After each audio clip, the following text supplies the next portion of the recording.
What's going on, guys? It's your boy Beats by Ash, back at it again with another banger of a video. And today we're going to be going over my first in-person Wilds of Eldraine draft that I ended up competing in at a LGS just a couple hours away from my home when I went up to visit my brother. And fun fact, my brother was the first person to actually get me into card games at the age of 12. And since then, he hasn't had a lot of time to play card games in general, let alone go to a tournament. So this was a super awesome experience I got to share with him, and being able to win my first ever in-person tournament since coming back to the game really meant a lot to me, especially at a higher stakes tournament such as this. So today we're going to be going over my draft process, going through all of the picks, and taking a little look at the deck that I took to a first place finish. Now, I did record this draft on my phone, and since this is my first time actually doing this, I'm going to be changing things up and trying to do the best that I can to make it as visually appealing to you guys as possible. But I also want to be able to not inconvenience other players and make sure everyone is comfortable with it. So if you have any suggestions about different angles or different ways to record this content, make sure to let me know. And if you have any thoughts about different decisions you would have made during the draft, or what you would have came up with in terms of a better list out of the pool we ended up with, make sure to let me know down below in the comments. And without further ado, let's get into the goo. All right, guys, we're going to be going and starting out with our pack one pick one here. I'm kind of fanning through the cards at this point. I like to move the cards to the front that I'm thinking about picking. So we have a Sentinel of Lost Lore, a very strong rare, a lot stronger than you would think, and I'm happily willing to commit to green as a base color in the beginning, just because of how powerful this card is. We also see a Picnic Ruiner in this pack, and we also see the 2-mana green Bite spell that's very strong here. Could potentially wheel a Voracious Vermin on the way back. So I go ahead and take the Sentinel of Lost Lore. We have a Ballroom Guest in this pack. We have a Welcome to Sweet Tooth as well, which is honestly a card that I'm willing to start off with a pick one and goes really well with our Sentinel of Lost Lore. There's also a Rat Out in this pack, a really strong common. If you're able to wheel Rat Out, you're in a really good position. Also, Hollow Scavenger, in my opinion, the #1 green common. We also have a Fealty in this pack, which is a really strong red uncommon, potentially the highest win rate red uncommon. And I'm going to go ahead and take the Welcome to Sweet Tooth here. Honestly, one of the most broken 2-drops in the game, and as you know, 2-drops are very, very important in this format. So in this pack, we actually have a Vanguard, which is the 6-mana green card that is a adventure to kill an artifact or enchantment, very powerful. There's also a Brave the Wilds, which I'm really looking to wheel here, as that card just allows you to go off into these 4 or 5 color decks with green, and that's really important when you're at a in-person draft, because you're not always going to be able to play a 2-color deck if the people are competitive, and you know, this was a store championship, so I'm definitely looking at both of those. In my opinion, the Vanguard is probably just a better pick here, because being able to have a 2-drop and a 6-drop in one card is just a really powerful effect in this format, because I'm trying to get to the late game, but I want to have as many actions as possible in the slot of cards to play before turn 3. So I'm going to go ahead and take that. Hopefully we end up wheeling the Brave the Wilds here. So we've got a Raid the Bombardment, we have a Stone Splitter Bolt, really strong, and a Candy Grapple as well. Not a lot of good green cards in this pack, if any at all. I think just the Red Tooth and the Commuted Nature. It's between the Stone Splitter Bolt and the Candy Grapple, and I just feel like I'd rather be black with green than I would red. If we do end up, going off with green, it is good just to have some removal, because green doesn't have the best removal. Similarly, we do have the Frantic Firebolt, which is a decent removal spell. If you can get enough adventures, which is probably what you're looking to go for, more so in green than the instant and sorceries, it can be pretty decent. We also have Cooped Up, which in my opinion is the second best common in white after Hopeful Vigil.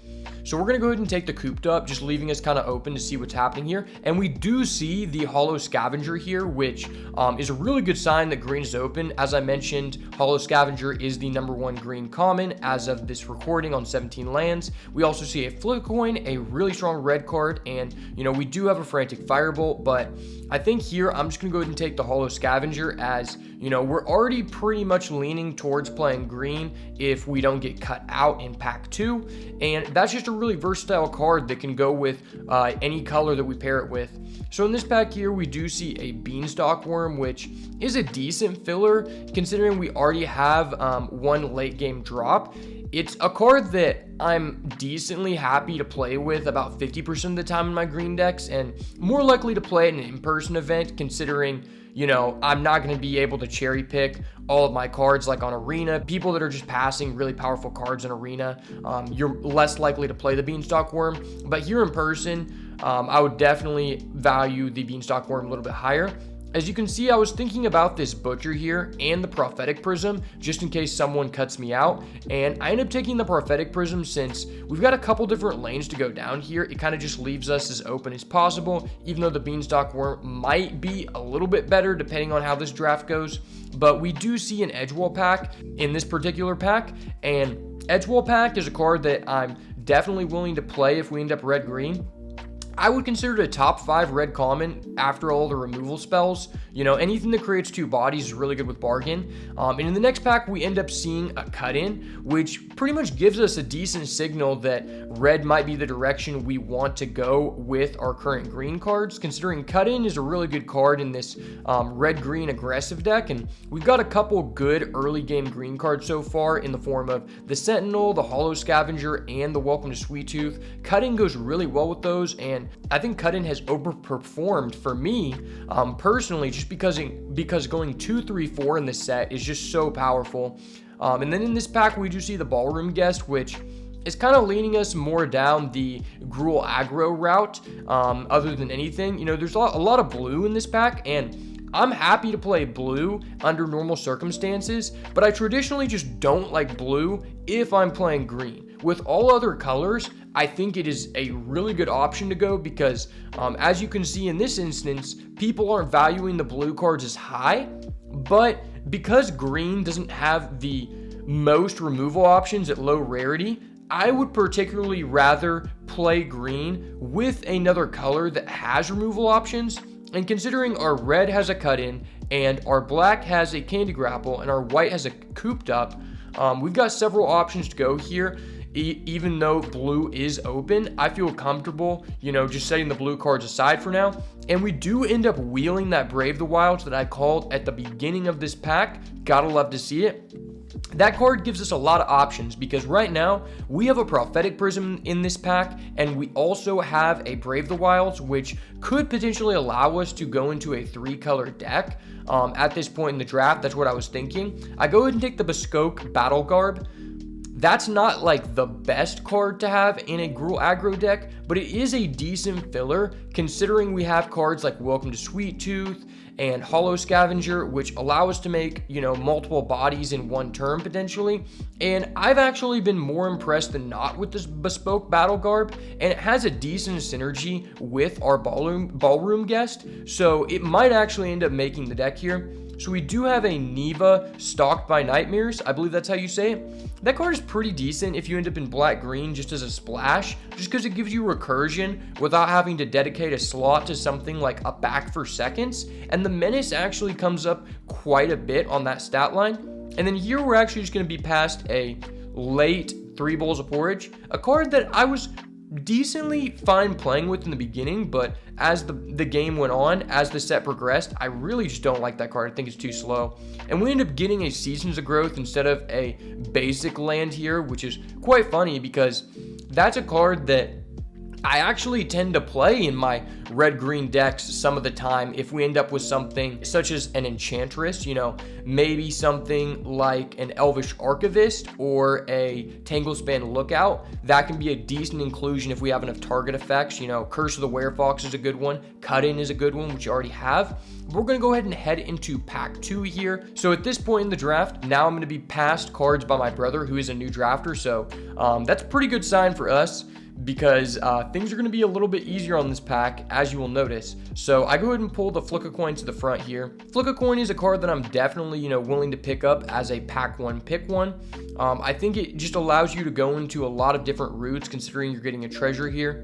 So really not a very strong pack 2 in general. You know, we've got a couple things here, but mainly we're looking at the Flick a Coin and the Evolving Wilds. Other than that, I think the Pie Wielder is a decent card, but I would rather only play the Pie Wielder in a Boros deck in general. I don't think it has as many applications in our Gruul aggro deck as what our pack is shaping up to be. But if we were able to wield this Evolving Wilds here, I'd feel pretty good about that. But we don't necessarily need to pick it up since we already have 2 forms of fixing, and we don't really have any bombs we necessarily want to splash. So all in all, I'm fine with leaving the Evolving Wilds in the pack. But this pack here, we have a couple of options. We have a Charming Scoundrel, which is a very strong rare in, just about any aggro deck. Making a treasure, creating a curse roll token are very good options to be able to have in the form of a 2-drop. And then we've also got a Belligerent of the Ball, which, I think that's a decent card to play in Gruul, but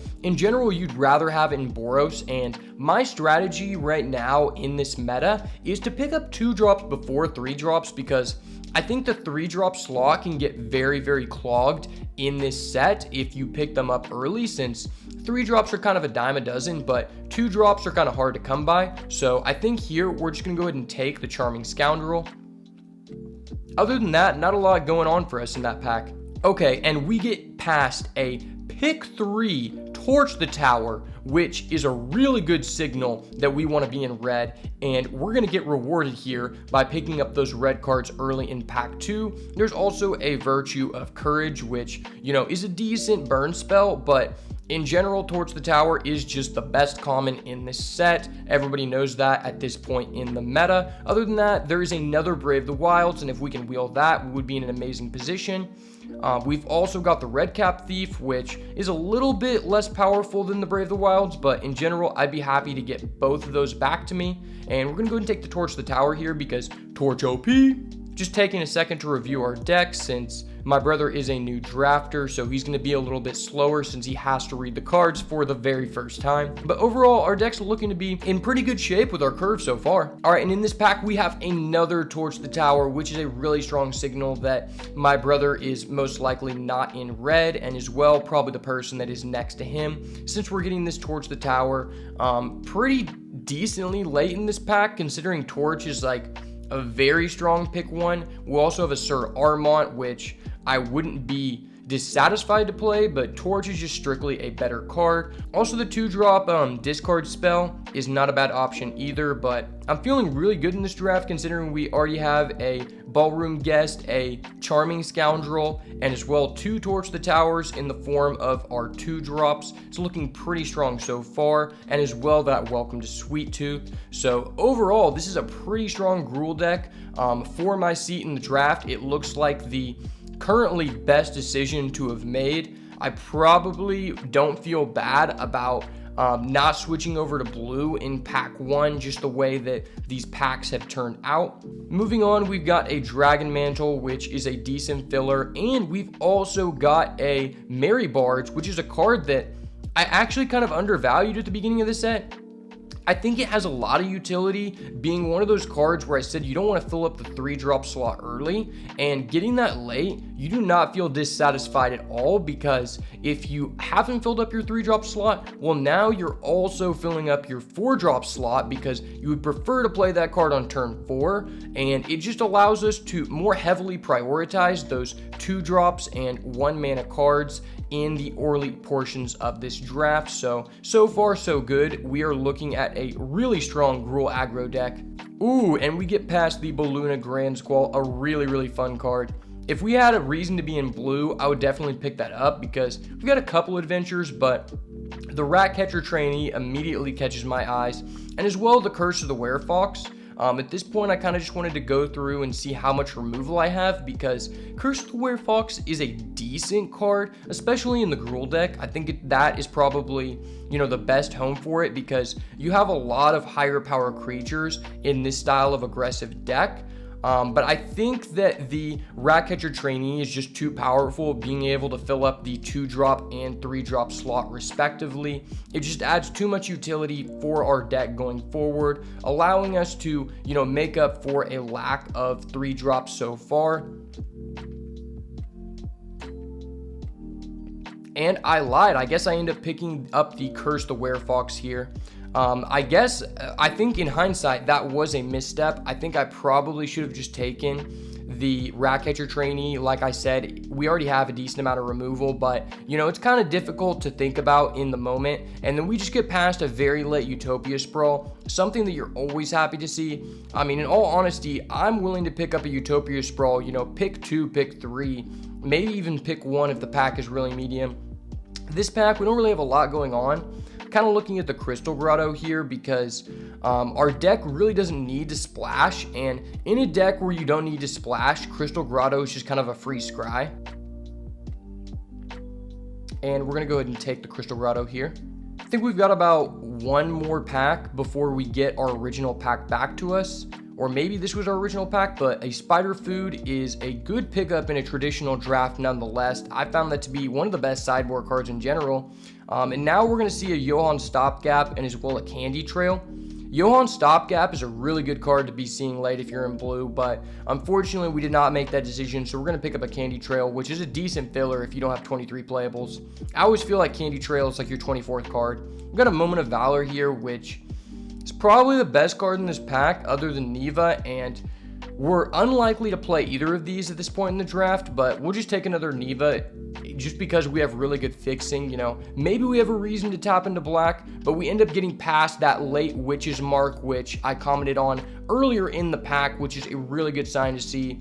And now we are left with 3 unplayable cards. We're going to take the rare just because it's a green card, you know. Keep sending the blue signal that way, and then we get past a 14th pick 1/1 haste, which is a really strong card in this deck. Taking a moment to reorganize the deck once again since we are still waiting on another pack, but overall our curve is looking insane, and at this point I think we have at least 15 playables, you know, at this point in pack 2, which is a really good sign to see. Honestly, we don't really need to pick up a lot going into pack 3 to have a playable Gruul deck, and worst case scenario, we could just splash those Nevas with how much fixing we do have in this deck. We're going to go ahead and open up our pack 3 here. So we've got a Conceited Witch, there's also a Taken by Nightmares, 2 things that are pretty decent that we can't really play, and another pick 1 dead rare in the form of the Iron Crag. Not something you really want to see, but there is a Redcap Thief, which is something I have my eyes on. There's also a Root Rider Fawn, which is a really good card, but not in this style of aggressive green deck. And we've also got the 2-drop Gruul Uncommon, which allows you to cycle, but we're going to go ahead and take the Redcap Thief here over the 2-drop Gruul card. I do think that is a very strong card to pick up, but considering we don't have as many 3-drops, I'd rather have the Redcap Thief, especially if we potentially want to splash Neva. In this pack, we've got another Redcap Thief and as well a Grabby Giant. I think Grabby Giant works pretty well in this deck with the amount of treasures and the amount of bargain fodders we can create, and we are looking to pick up a 4-drop, so we're gonna go ahead and take that here. Just a little bit of variety, you know, have 1 Redcap Thief, 1 Grabby Giant, and we do have a late Ember Wrath Veteran and a late Welcome to Sweet Tooth, which is really strong for us. That is our 2nd Welcome to Sweet Tooth we've seen, and a Ratcatcher Trainee. This is a really, really solid pack, and we are super happy to see that Welcome to Sweet Tooth at this point in the draft. And there's also a lot of cards that we'd be happy to wheel here if we do end up getting, you know, a playable red card on the way back, which is potentially possible here. We've got a Titanic Growth and another Cut-In and an Imidane Recruiter. The uncommon bomb of this set, the Mini Grave Titan. We're happy as heck to pick up that Imidane Recruiter here. Imidane Recruiter is by far one of the most insane cards, and anytime you can play it, we are happy to. And the fact we have so much fixing basically makes that card a free win anytime we draw it. Looking through this pack, there's not a lot going on here. We've got the Ballroom Guest and as well the Curse of the Werefox. We're gonna go ahead and look through our curve one more time, just see which one we would rather prefer. I'm feeling a little bit more inclined to play the Ballroom Guest, considering a removal is pretty dang premium at this point in the draft.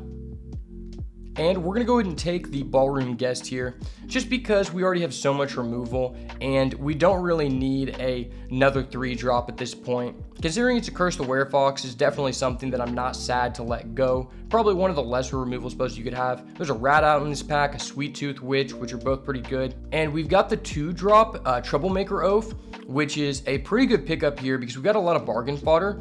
And what I found in this set is most of the bombs are enchantments, so that's just a good card to have in general if you need to play it, but also one of the best cards to have in the side deck, which is really important for best 2 out of 3.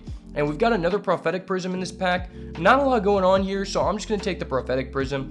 Nothing really else for us in this pack, unfortunately, but we've already reached the amount of playables we need to make this deck work, so pretty happy nonetheless. We got a Minecart Daredevil in this pack, which is a really strong card to have because, you know, it's a very versatile card. We can use it for the 2-drop effect or the 3-drop, and we have a Sentinel Lost Lore, so we can potentially reuse that.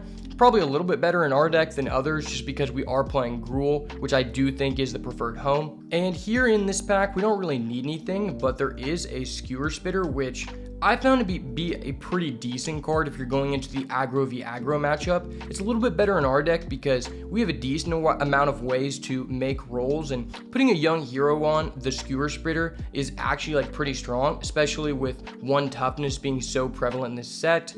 We've also got a Leaping Ambush. I don't think we have like any dedicated combat tricks in this deck other than the Daredevil so far, so that might actually be a decent inclusion in this deck. But as you can see, the blue cards are just getting passed around the table like crazy. If you were in blue and you were, you know, in a seat over, you'd be pretty happy with this draft. Going down to the last few cards, we get past a very late Emberbath Veteran, which is honestly one of the top commons in red, and we are happy to put that in our deck. Moving on to the last couple picks here. Nothing really for us in this pack. I go ahead and take the Into the Fake Court as I can tell the signals are that my brother is probably playing black, so I'd rather have him have a more playable deck since, you know, it is his first draft. And we've got 2 good blue cards coming back to us in the end here. If you were in blue and you got a very late Tome Seeker there, that is really, really nice for you. Last 2 cards, we're finally going to end up taking a land for the first time here. Since we were denied the land in both Pack 1 and Pack 2, we're taking the land this time, boys. And they denied us of the land again, and that's going to be the draft here. Alright guys, now that we are done reviewing the draft, I wanted to take a brief moment just to go over the final deck list that I ended up coming up with that I did not change throughout the tournament, and to be completely honest, the side deck did not really come into play. We had the Spider Food in the side deck if we ended up going up against any blue flying decks or someone with a really bomb enchantment, but for the most part, nothing was really applicable in that aspect. But going over all of the cards we can play before turn 3, we have a total of 11 in the form of 1 Emberbath Veteran, 2 Torch the Tower, a Brave the Wilds, a Utopia Sprawl,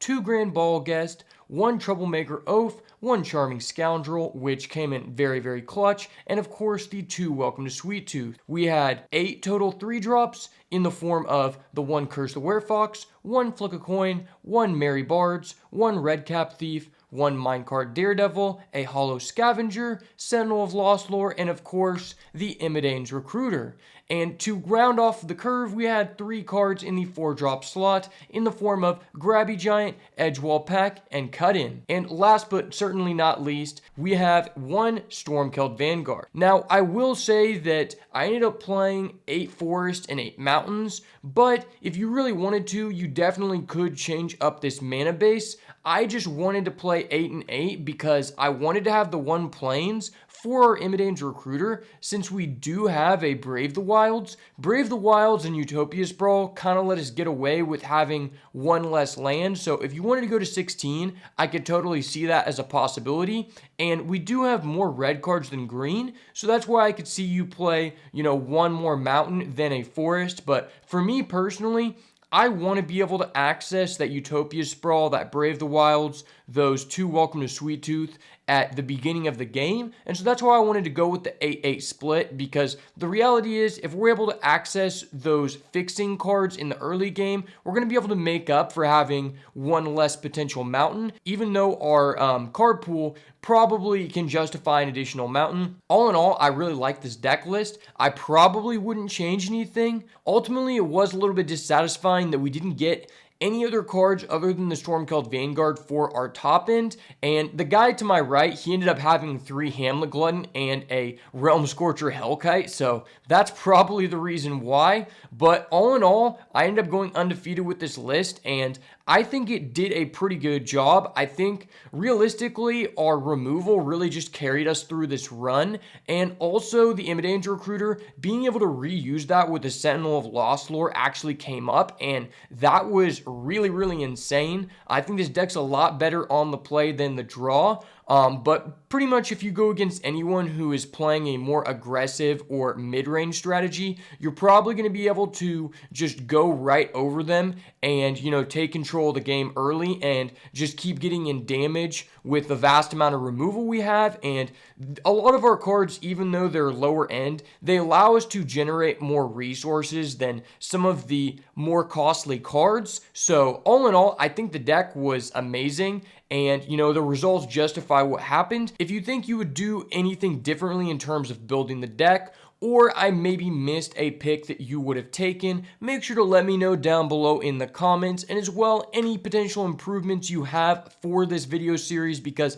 this is something I really enjoyed. And although there's not many opportunities for me to play Paper Magic in terms of draft on a consistent level nearby, I do look forward to potentially continuing this series in the future. Thank you so much for getting this far in the video. I do want to shout out the DZ Comics and Games where the tournament was held. That place is awesome. And as well, Izzy, the store manager, who ended up giving me an awesome deal, allowing me to trade back my prizing to get my brother a booster box. And the judge, Landon, really super awesome guy. And everyone that I was able to meet and play there was super kind and friendly. I really appreciate them allowing me to record and accommodating for what I was attempting to do. As always, if it's not the goo, it's got to go. Peace. Ooh,